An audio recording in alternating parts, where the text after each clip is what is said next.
हमारे यहाँ कोई भी शुभ कार्य शुरू करने से पहले या तो नारियल से किसी का मकान का उद्घाटन करना हो तो नारियल तोड़ करके, और उसका नारियल बड़ा पवित्र माना जाता है। जितनी भी पूजा की पद्धतियाँ हैं, जितनी भी पूजा होती है, उनमें नारियल ज़रूर रखा जाता है।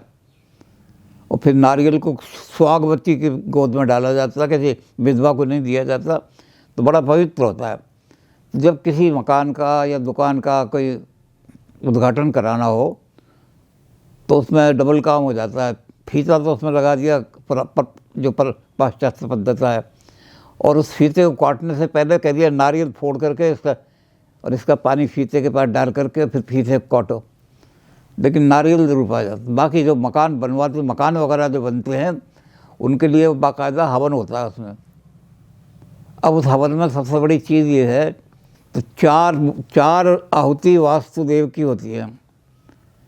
जब हवन ख़त्म होता है तो उस हवन के ख़त्म होने के बाद चार बार जो हमने बनाया है, कुछ भी बनाया, हलवा बनाओ या करम, कोई चीज़ जो अगर नहीं अभी हमने नहीं बनाई, कभी ये थोड़ी देर बाद बनाएंगे, जब सबको खाना खिलाएंगे तब हलवा वगैरह बनाएंगे। तो अगर हलवा वगैरह नहीं तो बाज़ार से लाई हुई, लेकिन चार चीज़ें चार मीठे होने चाहिए। तो 4 बार उनसे या वास्तुदेव का हवन करवाना पड़ता है। तो बहुत सारे लोगों को मैंने देखा है कि उन्हें वास्तु के मंत्र भी पता नहीं है, ऋग्वेद के मंत्र हैं 4, तो वो बाज़ार की छपी हुई किताबों से कराते हैं ना, तो नहीं मिलता उनको। तो वास्तुदेव का दुष्ट मकानों का राजा है, मतलब आर्किटेक्ट है वो, तो रह जाती हैं बहुत सारी चीज़ें, लेकिन उसका कुछ प्रभाव दिखाई नहीं दिया।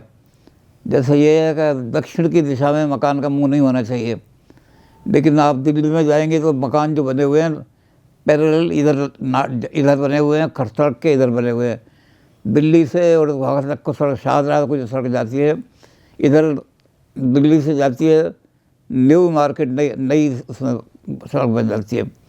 तो उसमें आधी दुकान है पूर्व की, आधी दुकान है पश्चिम की तरफ मुँह करते हुए, और आधी दुकान है पूर्व की तरफ, उसके दक्षिण की तरफ, और वो खूब फल फूल रहे हैं। कोई जिनकी दुकान है दक्षिण की तरफ है, लेकिन फिर भी उसी के रूप में ये आप उसकी वस्तुदेव की पूजन जरूर करते हैं।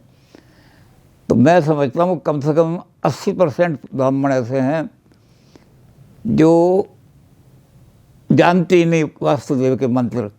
4 मंत्र हैं उनके, और जब उससे भोजन किया जाता है चारों से, और उनको यज्ञ की आरती देती है, तो उसके बाद घर में प्रवेश करते हैं।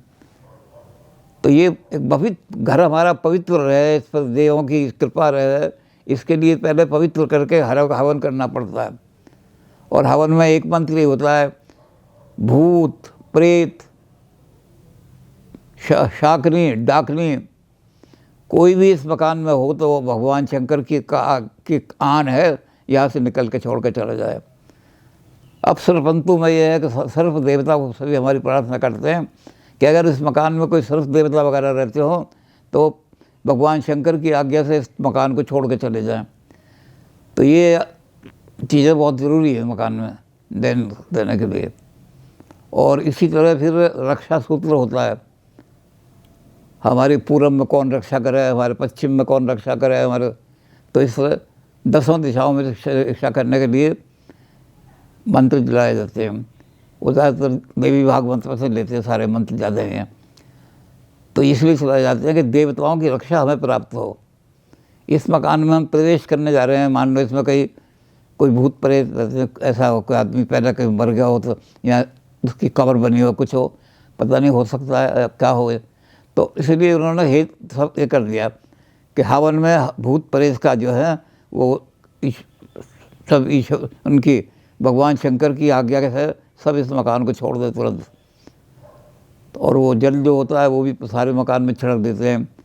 शाक यश कोई भी चीज़ इसमें हो, शाकनी डाकनी और कोई भी प्रेत आत्मा कोई जो इस मकान में हो, तो वो तुरंत वो जल छिड़कने से मकान के हर कोने कोने में जल छिड़क दिया जाता है। तो उससे लेकिन ये देख उसको रूटीन ये बन गया है कि जो हवन की किताबें बाज़ारों में मिलती हैं उनमें रूटीन कराते थे, उनमें वो अलग से आहुति नहीं देते उनकी। जबकि ऋग्वेद कहता है कि 4 आहुति उसको देनी चाहिए वस्तु को।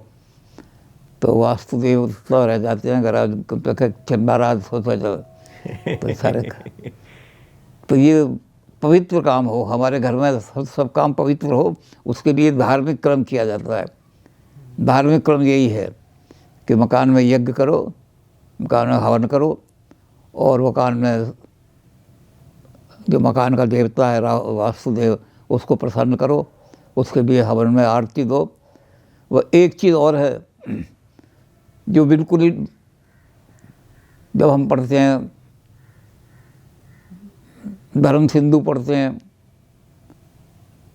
तो उसमें देखते हैं कि मकान जो है अगर बना है और गृहस्थी उसमें पहले सबसे पहले ही करते हैं ना, चूल्हा जला के चूल्हे को पूजते हैं। तो पुराने ज़माने में तो ये होता था कि चूल्हा होता था वैसे ही, तो चूल्हे पर थाप लगाते थे। अब उसकी जगह चूल्हा आ गया जिसका क्या कहते हैं उसको, तो गैस वाला है, गैस वाला चूल्हा आ गया है। तो गैस वाले चूल्हे में वो तो बात होती नहीं, कहाँ उसको कहाँ थाप लगाएं, कहाँ पूजें। लेकिन फिर भी उसमें थोड़ा बहुत पूजन करने का भी उसके पास कहीं जहाँ कलश रखा है, आपका घड़ा रखा है, घड़े के पास ही कहीं जाके पूजन कर दो देवताओं का। क्योंकि वरुण देवता जो हैं वो सारे देवता उनके साथ आकर के इकट्ठे हो जाते हैं। तो वरुण की पूजा कर दी हो, बस हो गया। तो ये भी सारा कर दिया। लेकिन उसमें क्या होता है, धर्म सिंधु में लिखा हुआ है कि विवाह की जो अग्नि जलेगी वो कब तक चलेगी, वो विवाह की अग्नि उनके अगली जनरेशन के पास तक चलेगी, और अगली जनरेशन से भी उस पास चलेगी। और कहीं उसकी आग ख़त्म हुई हो तो आग से ही आग जलेगी, पड़ोसी के घर से आग मांग कर लाएंगे, फिर अपने घर में जलाएंगे, दोबारा नए सिरे से अग्नि स्थापित नहीं करेंगे। तो इस चीज़ का कहीं भी कोई यानी ख़ास तौर से ध्यान रखा जा रहा है, लेकिन कहीं पर कोई ध्यान नहीं रख रहा कि उसका क्या नाम है, गृह प्रवेश का जो है, उस गृह प्रवेश के अंदर में कभी भी पूर्ण आहुति नहीं दी जाती।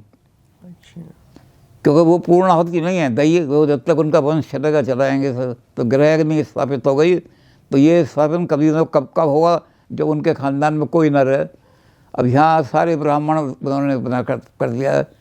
कई बार हमने कहा भी कि भाई आप पर तो अगर 800 रुपये का आता है या उसका 1000 रुपये का आती है किताब, तो एक बार खरीद लो तो सारी ज़िंदगी तो काम देगी।